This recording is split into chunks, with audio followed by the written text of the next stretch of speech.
प्यारे दोस्तों, सुप्रभातम। कैसे हैं आप लोग? मैं आपका दोस्त राकेश पंचाल, आपके अपने YouTube channel the Rana ji पर आज की इस विशिष्ट क्लास में आप सभी का हार्दिक स्वागत एवं अभिनंदन करता हूं। दोस्तों, हम आज एक महत्वपूर्ण टॉपिक को लेकर के आपके बीच में उपस्थित हुए हैं और आज का जो हमारा टॉपिक है वो है थिएटर कमांड की स्थापना। क्या है ये थिएटर कमांड, इसकी स्थापना की जरूरत क्यों पड़ी तथा इस पर कितने लंबे समय से काम चल रहा था तथा इसका मकसद क्या था, इन सभी बातों पर चर्चा करने के लिए आज मैं आपके बीच में उपस्थित हुआ हूं। प्यारे दोस्तों, जैसा कि हम सभी लोग जानते हैं, भारत में एक बहुत बड़ा पद है जो तीनों सेनाओं के ऊपर अपना नियंत्रण रखता है, थल सेना, वायुसेना और नौसेना के ऊपर, और उसको अपन लोग कहते हैं सीडीएस। सीडीएस का मतलब होता है चीफ ऑफ डिफेंस स्टाफ। और भारत के पहले सीडीएस कौन थे? भारत के पहले सीडीएस थे बिपिन रावत। उनका एक सपना था, वो ये चाहते थे कि भारत की जो तीनों सेनाएं हैं वो किसी एक कमांड के तहत काम करे, और इसको लेकर के लंबे समय से वो काम कर रहे थे। 2019 में सरकार जो है वो इसके लिए तैयार थी तथा हमारे जो सीडीएस हैं जनरल बिपिन रावत, वो भी इसको लेकर के और पूरी तरह से जो है वो अपने काम में जुटे हुए थे। लेकिन दुर्भाग्यवश भारत ने अपना एक ऐसा लाल खो दिया और उनकी डेथ हो जाती है, उनकी मृत्यु हो जाती है एक हवाई हादसे में, और वहां से फिर ये काम जो है वो थोड़ा सा शिथिल पड़ गया। लेकिन उसके बाद में सरकार ने अभी वर्तमान में एक बिल लाया है, और उस बिल का नाम क्या है? उस बिल का नाम है इंटर सर्विसेज ऑर्गेनाइजेशन बिल 2023।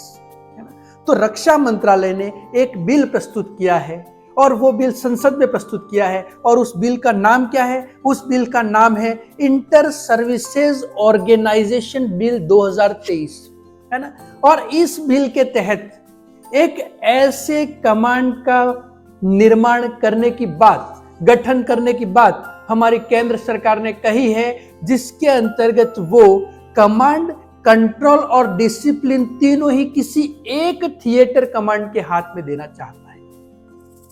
जैसा कि दोस्तों इसके तहत होगा क्या, तो सबसे पहले जैसे थिएटर कमांड, तो कमांड का मतलब है किसी पर कमांड करना, किसी पर नियंत्रण करना, है ना। और जैसा कि इस बिल में तीन चीजें मैंने आपको बताई थी, एक तो कमांड करना, एक कंट्रोल करना तथा तीसरा है डिसिप्लिन।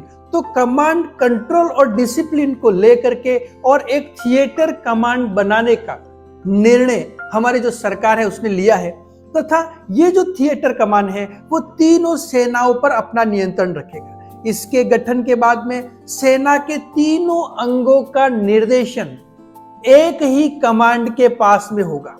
उसका काम कोई एक ही थिएटर कमांड करेगी, और इसके एक ही आदेश पर सेना के तीनों भाग, जैसे थल सेना है तो थल सेना का अर्जुन टैंक है, नौसेना है तो नौसेना के पास में विक्रांत युद्धपोत है, तथा वायुसेना है तो वायुसेना का राफाल है। तो ये तीनों कैसे तालमेल के साथ में काम कर सके तथा एक ही रूप में काम करते हुए, अपना तालमेल बनाते हुए थल सेना, वायुसेना और ये नौसेना मिल करके दुश्मन के ऊपर किस प्रकार से अटैक कर सके तथा उसकी सारी जो प्लानिंग है उसको जमीजोद कर सके, इसके लिए थिएटर कमांड के विकास, एक थिएटर कमांड के गठन के लिए जो है वो सरकार एक बिल लाई है।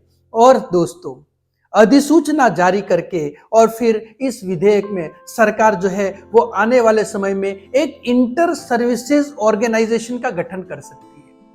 तो ये जो इंटर सर्विसेज ऑर्गेनाइजेशन है वो क्या करेगा? इन तीनों ही थल सेना, वायुसेना तथा जल सेना के ऊपर अपना कमांड रखेगा। और फिर क्या होगा दोस्तों? और ये जो थिएटर कमांड है वो अपनी रिपोर्ट किसको प्रस्तुत करेगी? सीधे अपनी रिपोर्ट देगी सीडीएस को, अर्थात चीफ ऑफ डिफेंस स्टाफ को। तो इस प्रकार से तीनों सेनाओं का एक कमांड, और वो कमांड सीधे किसको रिपोर्ट देगी? सीडीएस को। और फिर यहां से होकर के तालमेल के साथ में जो है वो देश की सुरक्षा करने की जो जिम्मेदारी है वो इस थिएटर कमांड पर होगी। इसका जो मुख्य कार्य है, इसका जो मुख्य मकसद है, वो मुख्य मकसद क्या होगा कि सेना के जो तीनों अंग हैं उन तीनों अंगों के ऊपर अपना नियंत्रण स्थापित करना। दोस्तों, तो ये बहुत ही बड़ा कदम उठाने जा रही है हमारी केंद्र सरकार, और इसके तहत ये है कि ये जो थिएटर कमांड है वो तीनों सेनाओं का एक संयुक्त कमांड केंद्र होता है, और इसके अंतर्गत तीनों ही सेनाएं जो है वो एक ही सैन्य कमांड के अधीन काम करती हैं और इन कमानों के अधिकारी सीधे सीडीएस को रिपोर्ट देते हैं। वर्तमान में मैं आपको बता दूं, देश में 17 कमान है। कितने कमान है? 17 कमान है। वायुसेना के पास में 7 है, थल सेना के पास में 7 है और नौसेना के पास में 3 कमान है। ये 17 कमान अपने अपने तरीके से काम कर रही है। लेकिन वर्तमान में जैसे ही ये बिल पेश किया जाएगा और ये बिल पास हो जाएगा, वैसे अधिसूचना के तहत जो है वो इसको एक विधेयक के रूप में काम करना ये प्रारंभ कर देगा और उसके तहत जो है वो इंटर सर्विसेज ऑर्गेनाइजेशन के तहत 4 थिएटर को निर्माण करने का प्रस्ताव है। और वो 4 थिएटर कौन कौन से होंगे? एक तो होगा एयर डिफेंस में, एक होगा समुद्री क्षेत्र में, एक होगा पूर्वी कमान और एक होगा पश्चिमी कमान। इस प्रकार से 4 थिएटर के निर्माण का प्रस्ताव है।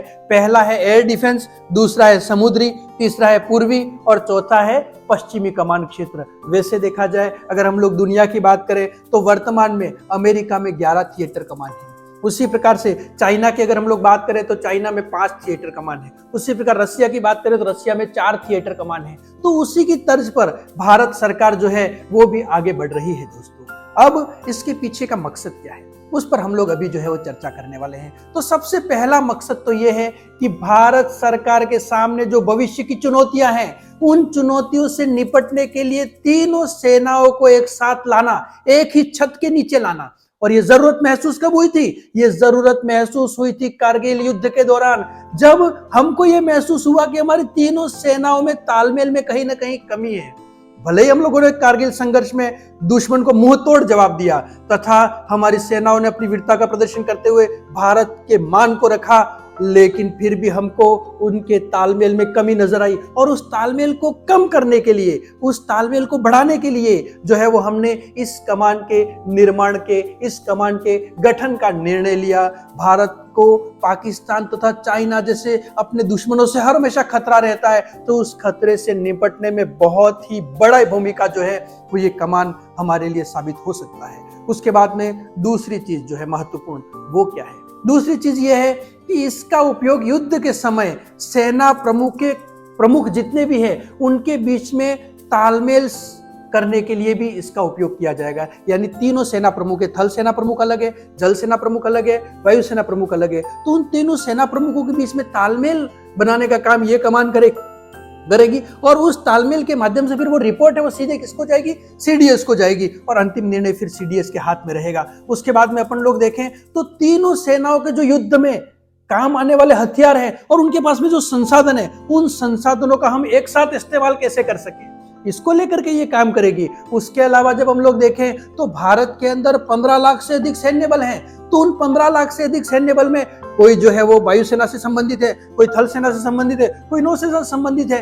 तो उनके बीच में तालमेल कैसे बनाया जाए, उनको एकीकृत कैसे किया जाए, उनको संगठित कैसे किया जाए, उसको लेकर के और फिर ये कमान जो है वो काम करेगा। और सेनाओं के आधुनिकीकरण का जो खर्चा है, क्योंकि तीनों ही पार्ट में अलग अलग खर्चा होगा, तो आधुनिकीकरण का खर्चा भी बच जाएगा और ये एक थिएटर कमान होगी। और उस एक थिएटर के कमान के तहत जब तीनों सेनाएं काम करेंगी तो आप लोग दोस्तों सोचिए, एक तरफ अपन लोग ये देख लेते हैं कि थल सेना का अर्जुन युद्धपोत है, अर्जुन टेक हैं, दूसरी तरफ नौसेना का विक्रांत युद्धपोत है और तीसरी तरफ वायुसेना का राफाल है। और इन तीनों को जब एक ही कमान संचालित करेगी और तालमेल के साथ में जब ये तीनों तरफ से दुश्मन के ऊपर हमला करेंगे तो दुश्मन कहीं पर भी भारत के सामने नहीं टिक पाएगा। और ये बहुत ही बड़ा अमेंडमेंट भारत सरकार करने जा रही है दोस्तों। और ये जो थिएटर कमान है वो आने वाले समय में भारत की रक्षा को लेकर के, हमारी सीमाओं की सुरक्षा को लेकर के बहुत ही बड़ी भूमिका निभाएगा।